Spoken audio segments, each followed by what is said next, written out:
Hello everyone, welcome to Anthropod Education. So in this lecture we are going to discuss about the topic trade and the tribal market, जो कि anthropology paper 2 का topic number 6.4 है। तो आइए lecture को start करते हैं।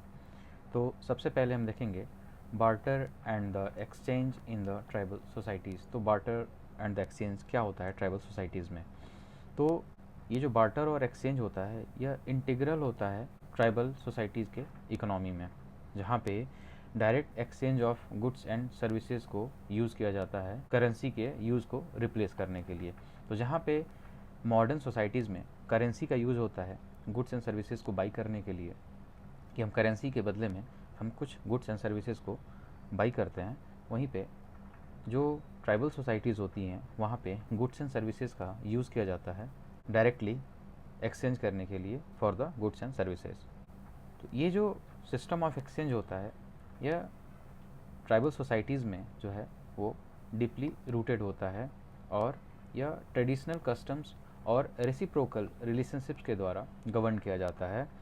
तो barter system basically traditional customs और रेसिप्रोकल रिलेशनशिप के बेस पे होता है। जो ट्राइबल सोसाइटीज़ होती हैं वहाँ पे जो एक्सचेंज होता है ये सिर्फ उसकी इकोनॉमिक वैल्यू नहीं होती है, ये सोशल, कल्चरल और पॉलिटिकल फंक्शंस को भी सर्व करता है। यहाँ पे गुड्स का यूज़ किया जाता है सोशल बॉन्ड्स को मेंटेन करने के लिए, जो किनशिप टाइज हैं उनको स्ट्रॉन्ग बनाने के लिए, और एक म्यूचुअल अंडरस्टैंडिंग के लिए यूज़ किया जाता है विद इन द कम्युनिटी। जो बार्टर सिस्टम है वह इन्वॉल्व कर सकता है एग्रीकल्चर प्रोड्यूस को, हैंडीक्राफ्ट्स को, लाइफ स्टॉक्स को, लेबर को। तो ये सारी चीज़ें जो हैं वो बार्टर सिस्टम में इन्वॉल्व हो सकती हैं, और ये अक्सर सिंबॉलिक ऑफ द रिलेशनशिप्स होता है, और इसका मेन यूज़ जो होता है वो सोसाइटी में लोगों के बीच में कोऑपरेशन को बढ़ाने के लिए और सॉलिडरिटी या यूनिटी को बढ़ाने के लिए इसका यूज़ किया जाता है। अब हम टाइप्स की बात कर लेंगे कि ट्राइबल सोसाइटीज़ में बार्टर एंड द एक्सचेंज कितने टाइप के होते हैं। तो सबसे पहला होता है रेसिप्रोकल एक्सचेंज। तो ये सबसे कॉमन फॉर्म ऑफ एक्सचेंज है, जहाँ पे कि गुड्स एंड सर्विसेज को एक्सचेंज किया जाता है बिना किसी इमीडिएट मॉनेटरी ट्रांजैक्शन के। तो यहाँ पे कोई भी इमीडिएट मॉनेटरी ट्रांजैक्शन नहीं होता है, और ये जो एक्सचेंज होता है यह बैलेंस किया जाता है ओवर द टाइम, और यहाँ पे कॉन्सेप्ट ऑफ गिफ्ट गिविंग होता है जो कि एक मेजर रोल प्ले करता है सोशल टाइज को मेंटेन करने के लिए।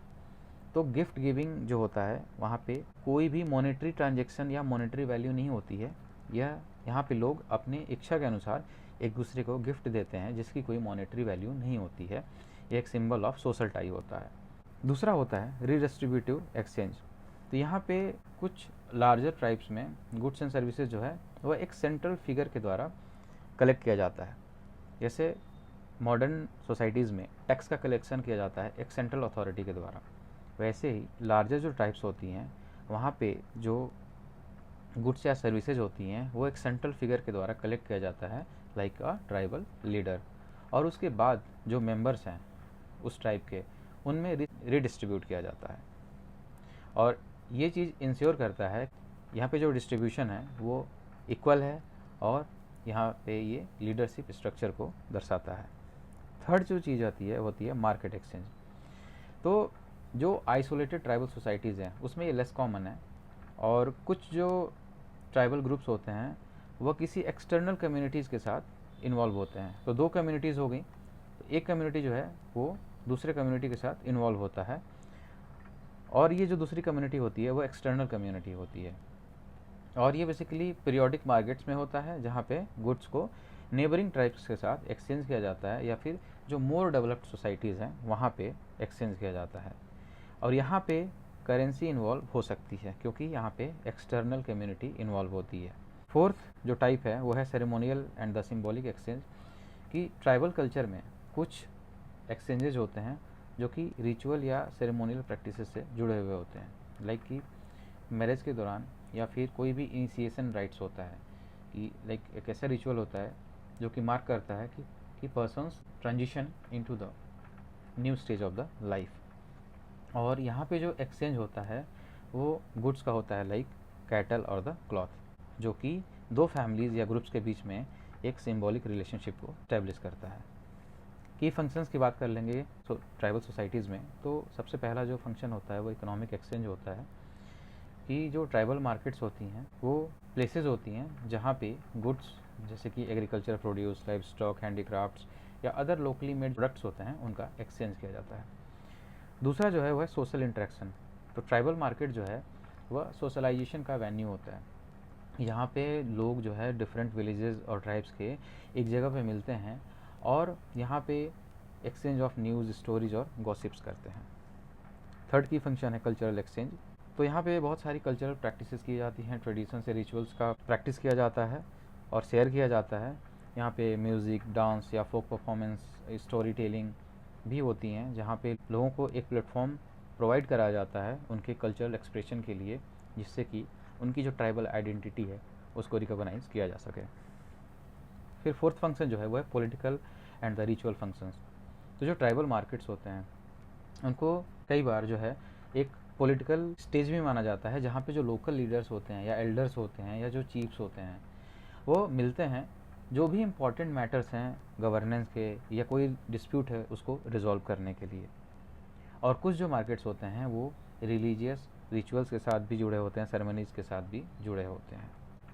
केस स्टडी की बात करेंगे तो जो Gonds of the Madhya Pradesh and Chhattisgarh हैं वो लोग लोकल मार्केट्स का यूज़ करते हैं जिसको हाट्स बोलते हैं, और यहाँ पे ग्रेन्स, वेजिटेबल्स या हैंडीक्राफ्ट्स को जो है वो डायरेक्टली एक्सचेंज करते हैं। दूसरा केस स्टडी है Santhals of the Jharkhand, Bihar and the West Bengal.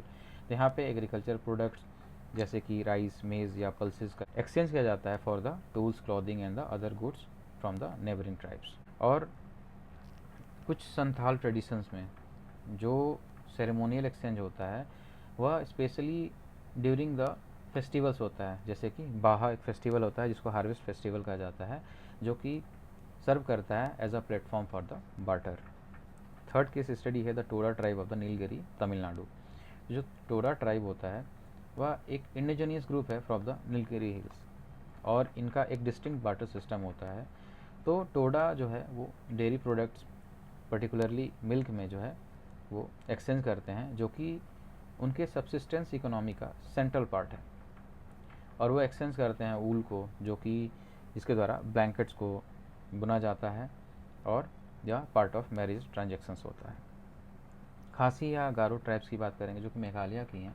ये दोनों ही मैट्रिलिनियल कम्युनिटीज़ हैं जो कि नॉर्थ ईस्टर्न स्टेट्स में हैं, और यहाँ पे भी बार्टर सिस्टम है जहाँ पे गुड्स को एक्सचेंज किया जाता है, पर्टिकुलरली एग्रीकल्चर प्रोडक्ट्स को। जो खासी सोसाइटी है वहाँ पे बार्टर सिस्टम यूज़ किया जाता है to exchange the food items like rice, vegetables and the fruits. और जो गारो ट्राइब है वो अपने वीविंग या एग्रीकल्चरल प्रोडक्ट्स के लिए जाना जाता है, और वह अपने नेबरिंग ट्राइबल ग्रुप्स के साथ बार्टर सिस्टम में एंगेज होता है with the goods like life stock, handicrafts and the other produce. ये था केस स्टडी ट्राइबल मार्केट का। तो आज के लेक्चर में इतना ही। Thank you for watching this video. जय हिंद।